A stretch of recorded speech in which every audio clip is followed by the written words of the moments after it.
Okay, so before we start on the content of the webinar, I just want to tell you a few things about how your screen will work.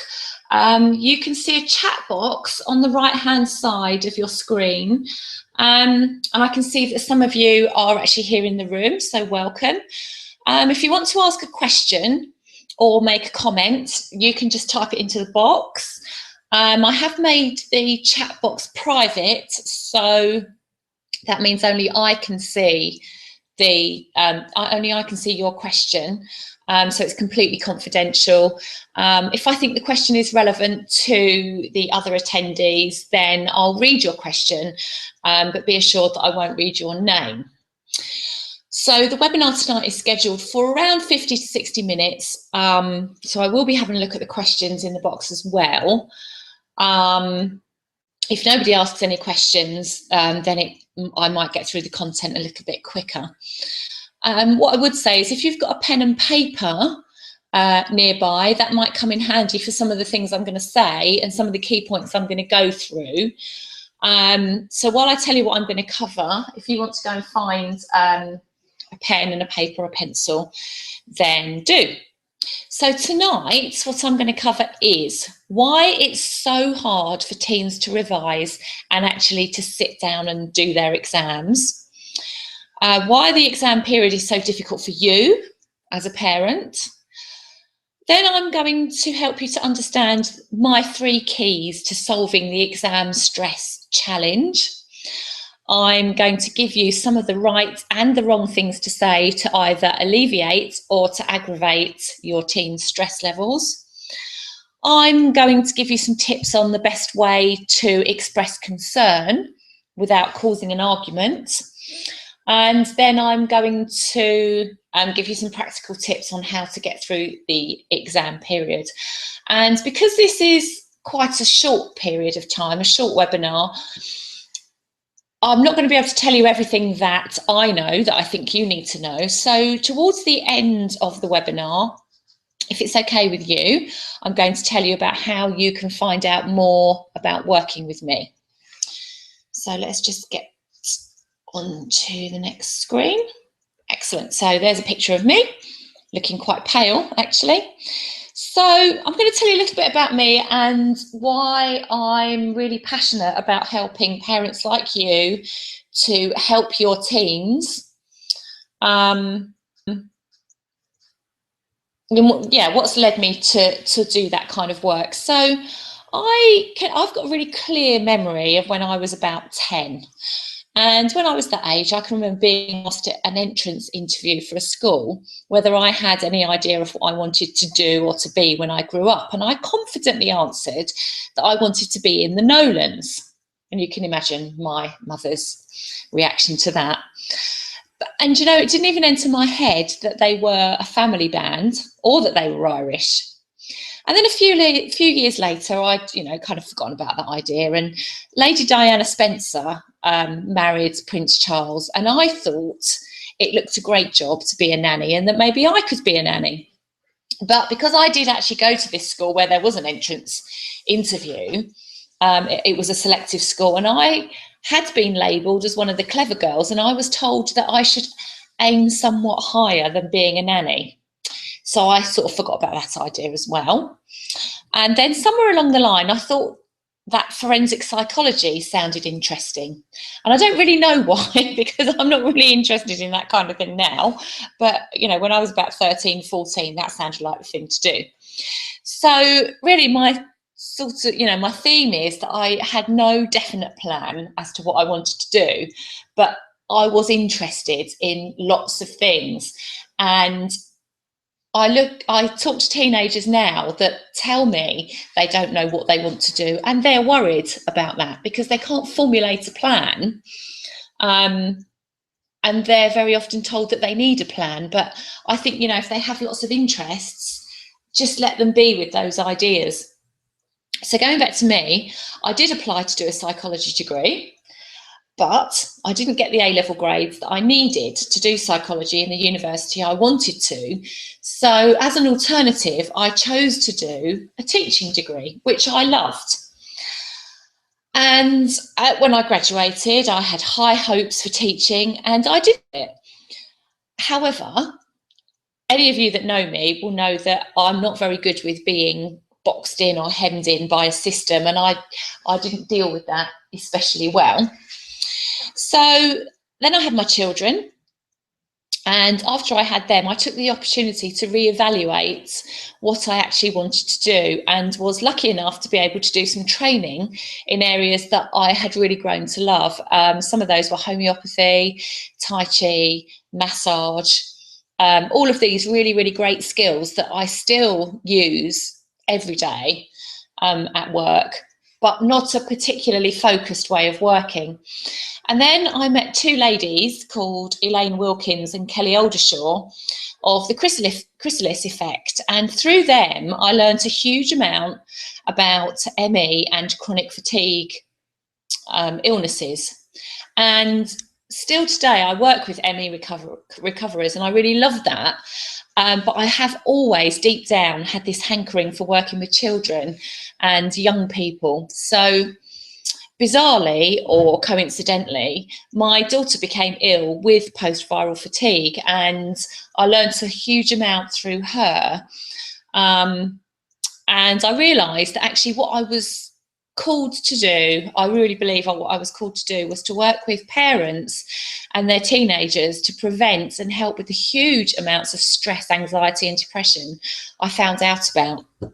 So today we're going to talk about one area of that. And I can just hear the ice cream outside, if you can hear that little tinkling. So today I'm going to talk to you about some of the key ways you can help to alleviate the exam stress challenge, as it's a really, really relevant topic at the moment. So, okay, so why are exams really difficult for teenagers? So we're going to have a look at the three main reasons exams are difficult for teenagers. Some of them are practical, such as can't get out of bed, they can't organise themselves, but some of them are more to do with how they feel internally. And I just invite you to check into how you feel about your teenager and the stress that they're under. And just be aware of the kind of feelings that are coming up for you and what you're inclined to do. So are you inclined to nag them, bully them a bit into doing their revision because you're anxious about their exam results? Are you inclined to be a helicopter parent, hovering over them constantly to check up on them? I know that's, often parents are very tempted to do that. Or do you just feel, do you know what, I can't do this, I'm just going to give up and let them get on with it and walk away? So just give a brief thought now to what your expectations of your teen are, and maybe write that down so you're aware of it.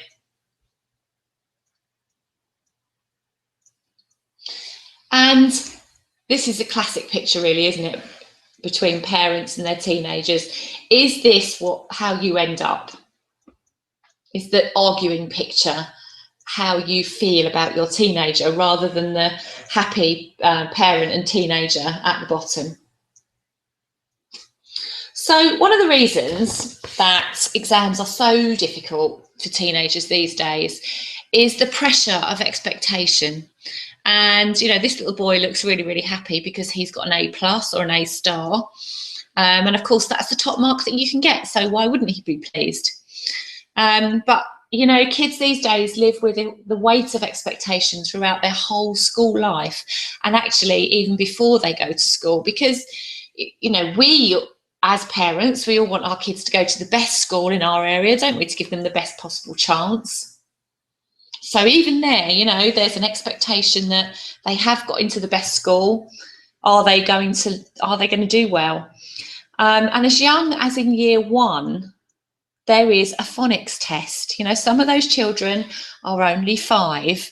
I would question whether it's appropriate to start testing them that early and actually to make judgments about how they do. So, you know, 5-year-olds may or may not understand the expectation to be good enough to pass the test, but it does set up a pattern of expectation. And our whole education system is built around a series of tests. By 11, many kids are highly anxious about tests and assessments. You know, every week I hear on the radio, on the news, about how anxious 10-year-olds are and how anxious 16-year-olds are and how anxious, you know, young people are in general. So, you know, do you know how your teen really feels about their own expectations? What do they expect of themselves? And how do they feel about the expectations of everybody else for them? And how does that affect how well they do in their exams? So, you know, this is a classic line. This is, you know, perpetuated in the media. You won't get a job. We are led to believe that education is the key to getting a job. And I'm not in any way saying that education isn't important. You know, I've benefited hugely from my education and still do. You know, I am a lifelong learner, and I obviously, you know, I have been a teacher, so I highly value education, but the pressure this places on the mind of a teenager is huge. If you don't do well in school, you won't get a job, and this is just another form of I've got to be the best or I'll be on the scrap heap. So all of this really leads them to overwhelm and the fear of failure, and can lead to a variety of behaviours. Just a little story here. Last year, I had a parent come and see me because her daughter was, you know, diligent and wanted to do her best, but she was getting up really, really early, revising really hard every minute of the day and late into the night. Now, some of you might think, whoa, wish my daughter would do that. But, you know, this girl made herself ill and sadly didn't do as well in her AS exams as she had wanted to or had actually been expected to. And this year, she, as well as doing her A2 exam, she will be doing resits. So even more pressure. Something had gone wrong there. You know, she's a clever enough girl, works hard. Perhaps, you know, she was so terrified of failure that she actually couldn't tap into what she did know. On the other hand, overwhelm can also lead to the attitude of, I just can't do it, so I might as well not bother. Or, I don't know where to begin. And all of this is fairly typical in teenagers, because the ability to plan and the ability to order information and organise yourself develops in the part of the brain called the frontal cortex. And actually, this is the very last part of the brain to fully develop. And there is beginning to be research that shows that this doesn't fully develop until we're about 25. So that's a fairly, you know, that's an important thing to bear in mind. So, okay, so that could be you, perhaps, when you're trying to think about your encouraging your teenager to revise and keeping them calm and, you know, the whole exam period. So why is it stressful for you? Because after all, you know, you're not the one doing the revision. You're not the one that's got to sit the exams. You've done all of that. So what I'd like you to think about, and again, just tap into your emotions. What are the things that are subconsciously influencing your reaction to your teenager? And I'll just give you a few seconds to have a think about that.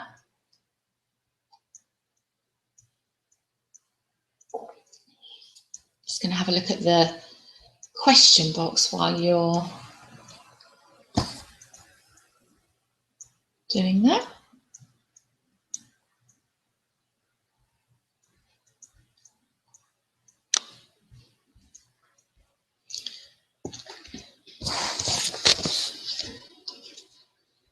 Okay, so let's have a look at some of the reasons why it's stressful for you. Okay, so parents' evening. So you're the one that has to sit in front of the teachers at parents' evening, listening to the judgmental comments. I've been a teacher and I've had teenagers, so I've actually been on both sides of that desk. And I know that as a teacher, it's your job to try to get the best academically out of your students. But of course, you're not as emotionally engaged with each child as their parents are. It doesn't mean quite so much to you. It's your job, and yes, you do care about the children and the teenagers in your class, but it's not the same as having your own child. You know, and the curriculum that you teach is a fairly limited selection of what any child could experience and be good at. But as a parent, what you want to hear is that your teen is doing well and that you have nothing to worry about. And you just want to be proud of them, don't you?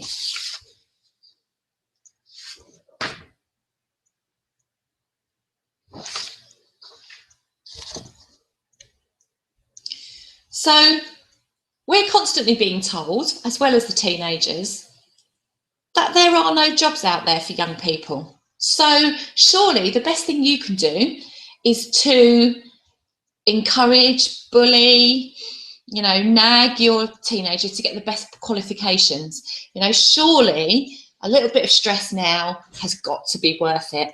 So it's surely got to be worth doing the best you can do, getting into the best university you can get into, and then your teenager has got half a chance, surely. So if your teen is about to take public exams, this is what their whole school career has been building up to. You know, GCSEs are the first lot of public exams, and then their ASs, and then their A2s, and then they go to university, and then they have exams every year. So they've been trained from being in reception at 4 all the way up to sitting that first GCSE exam.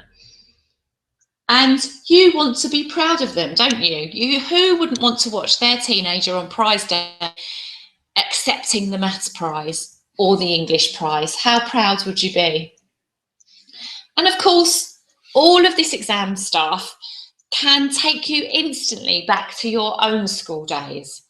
So just for a minute, even looking at that picture makes me think of school.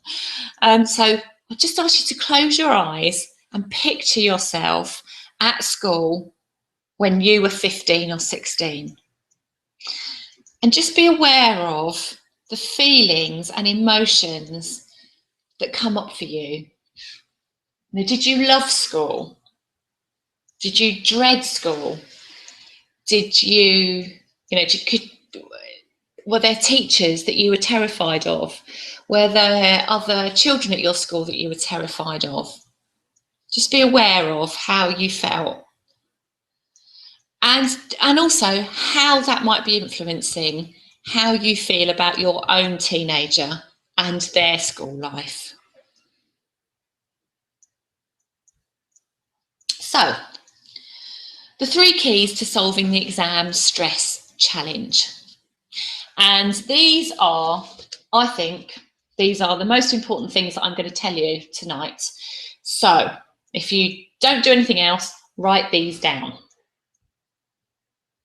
So, my 3 keys are to love and accept your teenager, to listen to your teenager, and to understand your teenager. So as I said, write these down, and always put these keys at the centre of everything when you're dealing with an issue with your teenager. I can't stress that enough. And I know that the price of not doing these is to risk pushing your teenager away forever. And you'll understand why that is as I go through them one by one. So to love them and accept them. So as a human, one of our most basic needs is to be loved and accepted. And that really comes from our caveman days. To not be accepted by your tribe meant rejection. And of course, that was dangerous. if you were rejected, you're out on your own. So it's a kind of primal programming. But with your teenager, it doesn't mean actually that you have to love everything they do or accept any kind of behaviour they throw at you. It just means to love and accept them as a person separately from their behaviour. And despite being a teenager, they're actually still the same child that you adored in the first hours of their life. The same 5-year-old that you applauded in the nativity or the ballet show or on the rugby, on the lines of the rugby pitch or, at the swimming pool. They may have become slightly awkward or even unrecognisable as a teenager, but they are still your child.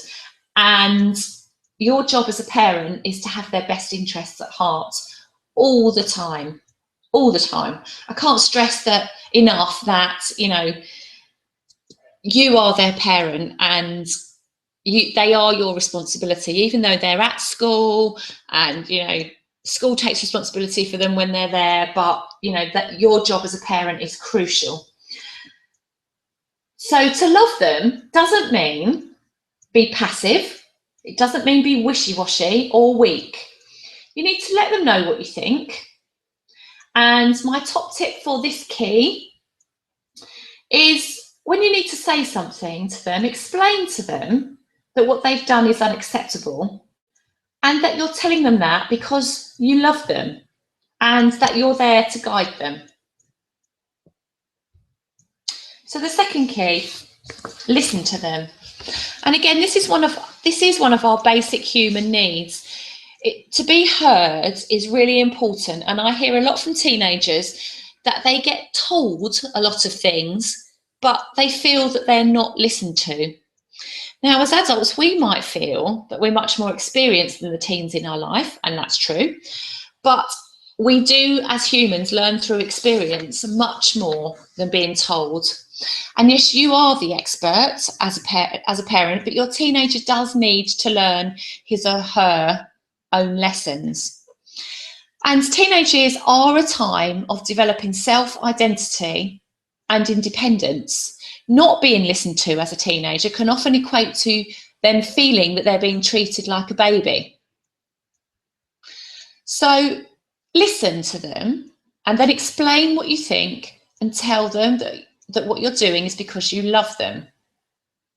And teenagers are at a vulnerable and often scary time in their life, and they are often uncertain about the decisions they have to make that they feel will shape their entire life. They feel there's a right and a wrong decision and they've got to make the right decision. Now, you might not see that uncertainty because many teenagers are full of bluff, aren't they?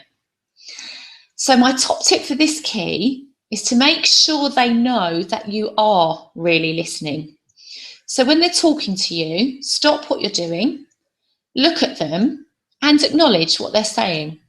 Build trust and confidence while you listen to them and actually acknowledge their point of view.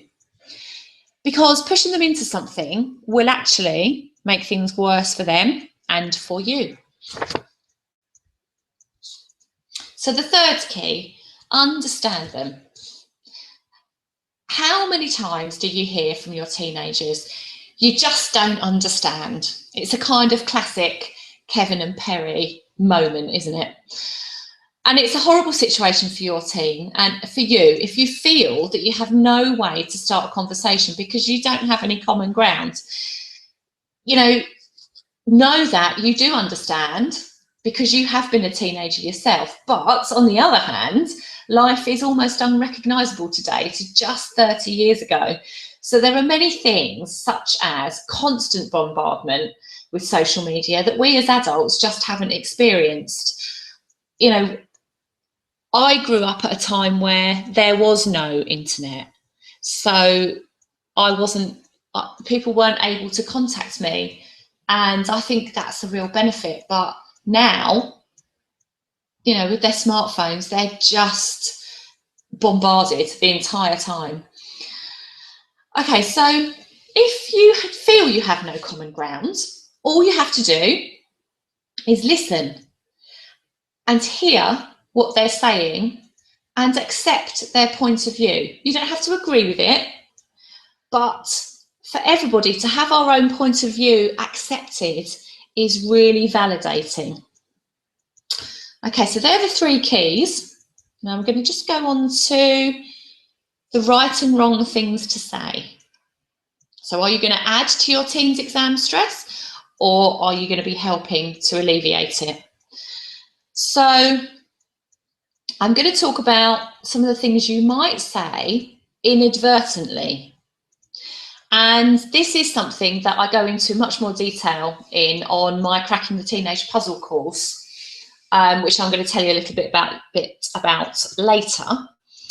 And this will really help you to avoid saying these things, because sometimes things just come out of your mouth, don't they? And you think, oh my goodness, if I could just wind the clock back 10 seconds, I wouldn't have said that.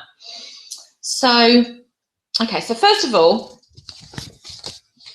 I'm going to just go through with you the basic outline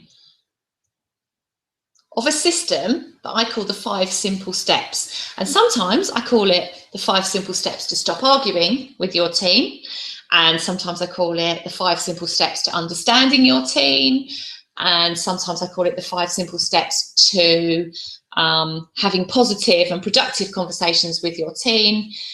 So basically, it's just a simple system for communication, and this will help you to talk to your teen about exam stress. It will help you recognise what's going on and how you can start to communicate with them, and really just take the cork out of the bottle when they're feeling really, really shaken up and stressed, like a, shaken up, I was going to say champagne bottle, but it could be a Coke bottle or a beer bottle or whatever. So I'm just going to go through the 5 simple steps that will help you to alleviate some of the exam stress. So the first step is just start. So that means just start having a conversation. The second step is delve a little bit deeper into what's going on, but not pushing right into the problem and not assuming anything about what the problem is. So just getting that conversation going and just sort of skirting around the edges of what might be going on. The third step, this is where you do really get into the problem. What actually is the problem? Oops. And then the fourth step is that there is no problem. So during this step, you get your teenager to imagine what it would be like if they didn't have that problem. And then, and this is the bit that lots of parents find quite difficult, it's about collaborative decision making. It's not about you as a parent telling them what to do, and it's not about your teenager telling you what they're going to do. It's all about exploring what the possibilities can be, and then maybe, agreeing on a solution. So knowing the wrong thing to say, in this case, to alleviate or add to stress, is part of the first step, just start. And I'm going to tell you a little bit more about that today, the just start step. So knowing the right things, the right and the wrong things to say, because if you say the wrong thing when you've just started, you're not going to be able to get into the other 4 steps. So this really is crucial. So if you've been having any difficulties with your teenager, there's almost inevitably some kind of communication breakdown involved, and that's no one's fault. When relationships get tough, talking becomes more and more difficult. When there's a stressful situation involved, such as important exams, everybody gets more than a little bit tetchy. So just start trying to talk might seem the really obvious thing to do, but actually it is the most difficult step. So it's really, really important to get it right. So that's why I'm going to go through that step today. So what I'd encourage you to do is think about what's going on in your teenager's head. So as we're talking about exams today and exam stress, what's the dialogue that's going on in their head about the exams? And think about what their experience of adult talk might be. When you go and talk to them, what do they think? Do they think, oh my God, here she comes again. She's just going to nag me. She's just going to tell me to get my books out. And she's just going to ask me what every question was in that exam. And actually, I've done that and I'm not bothered anymore. So they might think that when an adult talks to them, the adult just tells them what's going to happen. They don't listen to their point of view. They may feel that adults continuously tell them what's wrong, judge them, and just don't understand them. Now, I'm certain that your intention is simply to help, encourage, and support them. And you don't understand why they don't understand you. And it's really interesting and it's important to understand that what you say is really clear to you, but your teenager may not hear what you intended.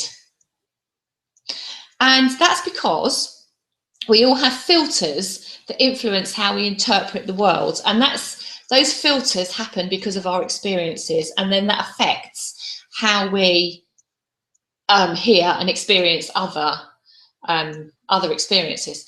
And it doesn't mean that actually they're not listening to you. It just means that they're interpreting the conversation in a different way to that you had intended.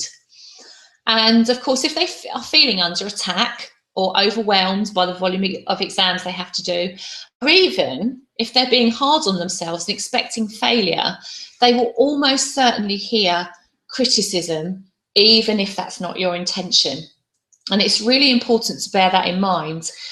And, I hear people say, my mum said that, and then the mum says, well, that's not what I said. So there's a little gap there where the filters are.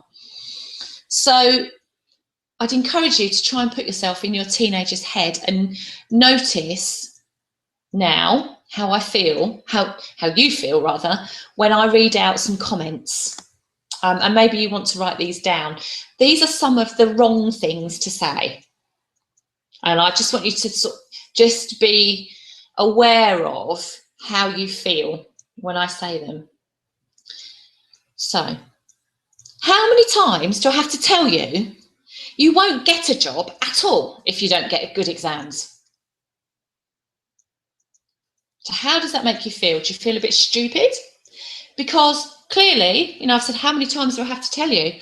I've told you again and again that you're not doing it right, and you're still not getting it. So that's how to make your teenager feel a bit stupid. Okay, so the next one. Oh, getting drunk was a really stupid thing to do because now you're hungover and can't revise. And how do you think that's going to help you in the exam? So that might be how you feel, but actually, how does that make your teenager feel? Yes, it is a stupid thing to do, but do they really need to be reminded about that? And is that going to help them create a positive change? So the next one. Do you see why I've got so much grey hair?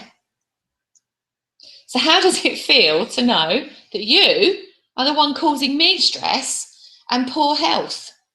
The weight of that responsibility. If you carry on like this, you'll never get a job and you will end up on the scrap heap. So as a teenager hearing that, are they going to believe that you can predict the future? Okay, so what I want to challenge you to do today is to try to communicate differently.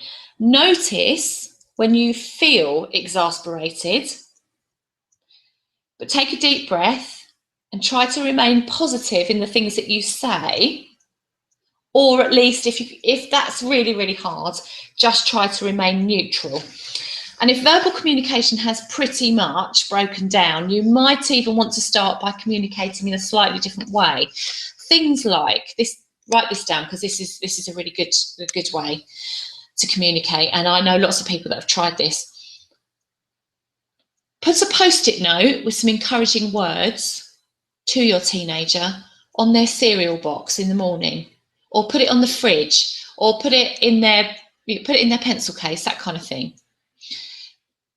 But my word of warning in there is be really careful not to bombard them, because teenagers do like to accuse their parents of stalking them. So there's a sort of fine line really between how often you do that.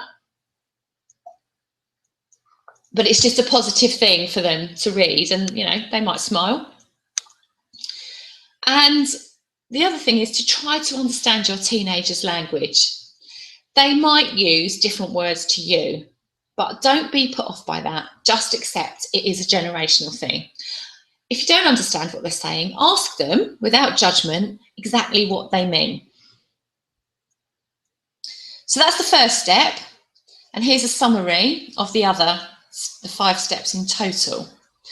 So I've gone through some of the first step, for just start. And just by doing those simple couple of things, I know that it will make a huge difference to the conversations you have with your teenager about exams. And right at the end of the webinar, I'm going to tell you how you can express concern without causing an argument, and give you some practical tips to help you support your teenager during the exam period. So, okay, so now I'm just going to go through with you. I said I would go through with you how you can find out more about the 5 steps and how you can actually do that with me. So it's going to take about 5 minutes, and I'm going to tell you how you can do this online, just like this webinar. So I'm going to run it online because I do know, being a parent, the problems that you can have getting your team to revise and relax during exams, and that can be part of a bigger problem for you. And the bigger problem is generally, how do you talk to your teenager without arguing and feeling that and how do you feel that you're doing a great job in supporting them? So I've called the online course Crack the Teenage Puzzle, and all you have to do is each week grab yourself a drink and turn up in front of your computer. And in fact, you don't even have to turn up at your computer at a particular time. I will be running the sessions live, just like this one, so they'll always be live. But if you're not free, I will send you a recording and you can listen to it whenever you like. And I've organised it like this because I know that as a parent, every parent is really, really pushed for time, or they're exhausted. And actually, it's more convenient for you just to turn up at your computer than actually having to organise yourself and go out somewhere. So my aim for you when you join the course is that you understand why actively parenting a teenager is just as important as parenting a toddler, a 5-year-old, a 10-year-old, a 12-year-old, or indeed a baby. And despite looking grown up and thinking they're grown up, teenagers do actually need you just as much as when they were little, but they just need a different approach. And I'm going to explain all about that. So I've mentioned before that I have the simple 5-step system that I can teach you, and we can practice that. And it will stop you instantly hitting confrontation, and also help you to feel confident in those conversations, and that you don't have to have an answer for everything. And it will help you actually to support your teenager in making their own decisions. And that's a really, really important part of developing as a teenager and developing into adulthood. So let's go on to the next screen. Oh, that didn't go. Okay, here we go. So I'm also going to teach you what to do when your teenager objects to your suggestions, and how you can express your love to them in a way that's acceptable, because they do absolutely need to know that you love them, But again, there are right and wrong ways to do that. So what I'm also going to do is, because there are common things that we'll cover, that I'll cover on the webinars, but because each of your situations is unique and you'll have different challenges, I'm also going to run 2 live Q&A sessions. So this is particularly important if you can't get to the webinar sessions, and you can come to those sessions live if you've got questions and get answers from me directly. And also there will be a closed private Facebook group where you can share all of your successes and all of your challenges with the group. And I do actually run a Facebook group at the moment, and the group are hugely supportive to each other. And I really love looking at how they do support each other. And by the end of the course, my absolute intention is that you finish the course feeling proud that you're dealing with your teenager in a much, much more positive and constructive way. And, you know, I do know that teenagers can push your buttons and make you angry and make you despair. But, you know, I also do know that the danger, if you don't find a positive way through adolescence with your teenager, you can risk pushing your teenager away and losing them. There's 3 people that come to mind immediately, adults, that didn't have a great teenage time with their parents. And 2 of them have moved to another country, and the other one has moved to the other end of England to be away from their parents. And I feel really sad, actually, for them. So, how do you join, and how much will your investment be? So, all of that, 6 weeks of webinars, 2 live Q&A calls, and the Facebook group. You get all of that for just £195, which actually is less than 1 consultation in a private hospital. I had a client come and tell me that they'd seen a private doctor 3 times recently, and each of those consultations was £250, and they didn't feel really that they got anywhere near what they wanted. So for just £195, you get all of that. And, you know, I check into my Facebook group every day and see if anybody particularly needs my advice.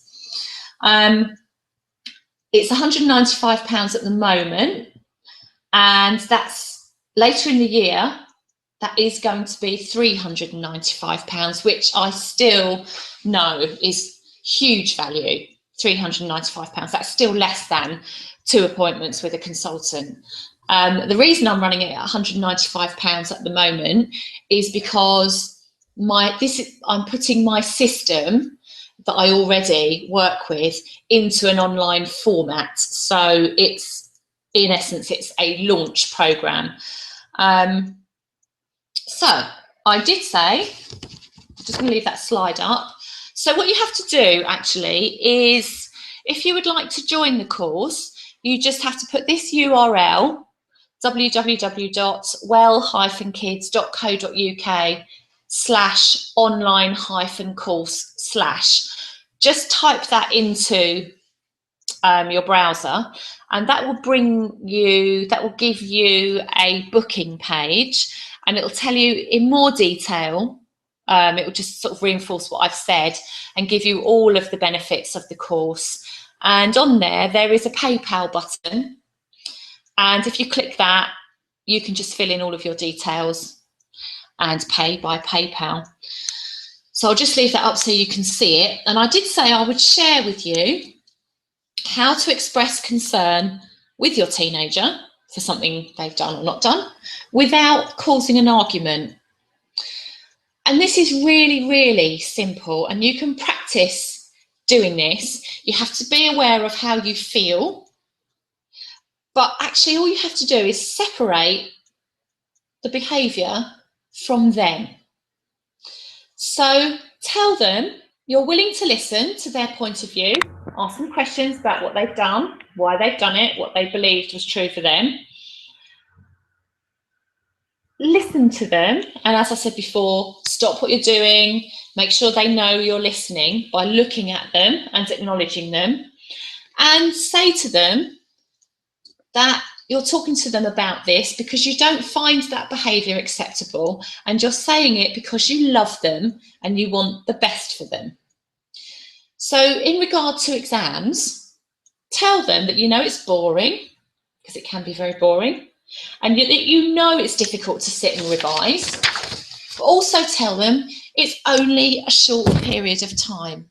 And you know, even if they don't think exams and getting these qualifications are important in themselves, they are a means to an end, and they may open other doors for them. It might get them what they want. So encourage them to picture how proud they will feel knowing they've done their best, and that it is a step towards where they want to go and what they want to achieve.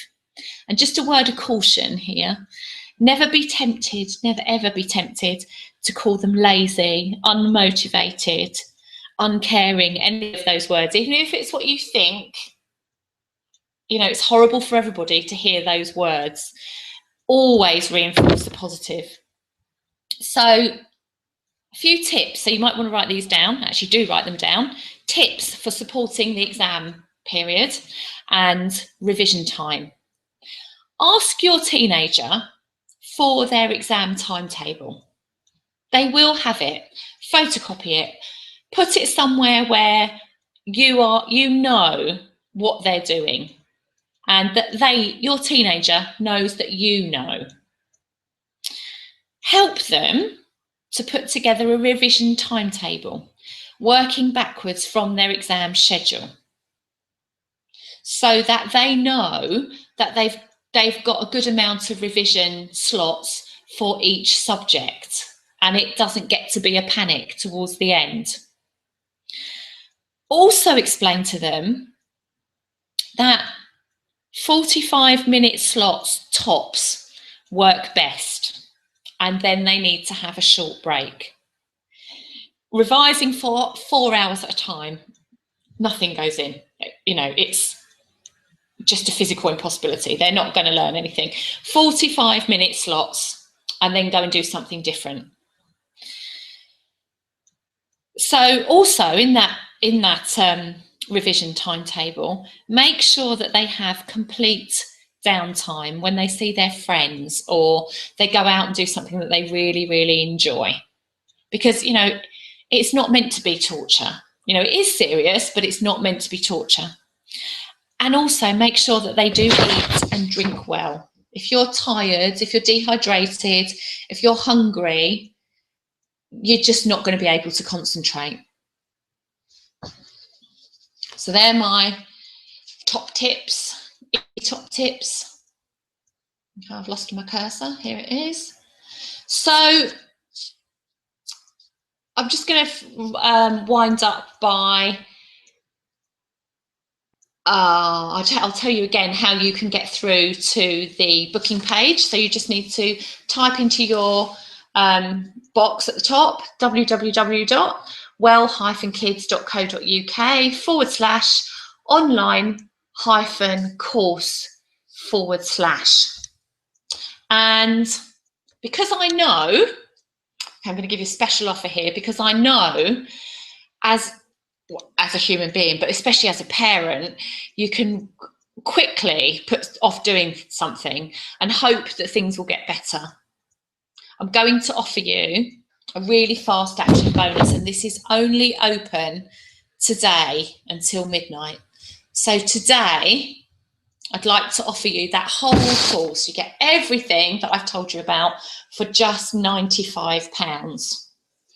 And you could spend that on 2 theatre tickets, couldn't you? Or you could spend that on a pair of shoes really, really easily.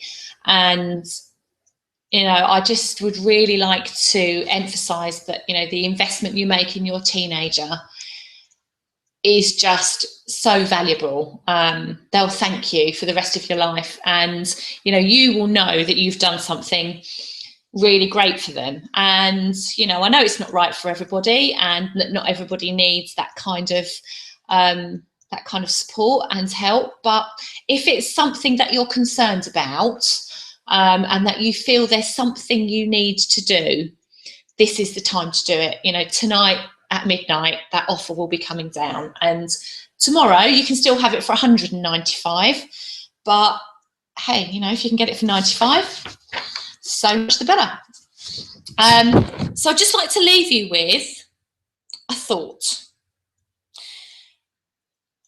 Parenting a teenager doesn't have to be really, really awful. People say to me all the time, oh God, I'm dreading my kids becoming teenagers. You hear all these terrible things, don't you? They do these terrible things. You hear it in the news all the time. That's not true for everybody. That's not even true for most people. And if things have gone wrong, draw a line under it. And, this saying, just because the past didn't turn out like you wanted, doesn't mean your future can't be better than you imagined.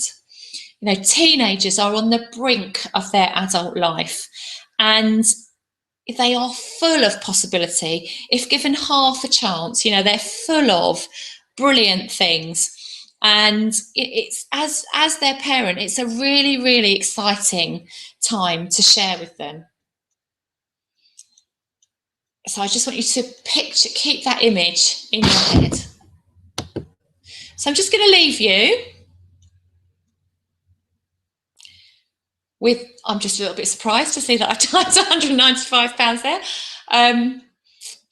I just want to reassure you that if you click through on the link today, it is £95. So thank you so much for giving up your time this evening to be with me. And I hope you feel you have learned something about how to get your teen through the exam period. I'm just going to stay online actually for a couple of minutes to see whether there are any questions. Can't see any at the moment.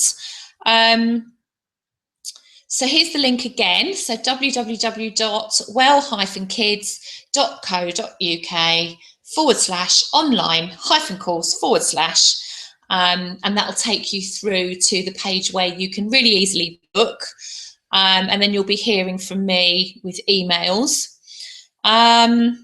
So just remember that this is the only chance to book it at £95. Tomorrow it will be £195.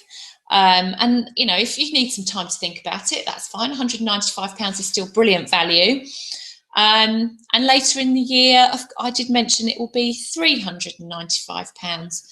So I really hope to see some of you on the course. It will be great. I've got people signed up already to do it. So we're starting to build up a group. So if there are no questions, I'm going to say thank you and good night.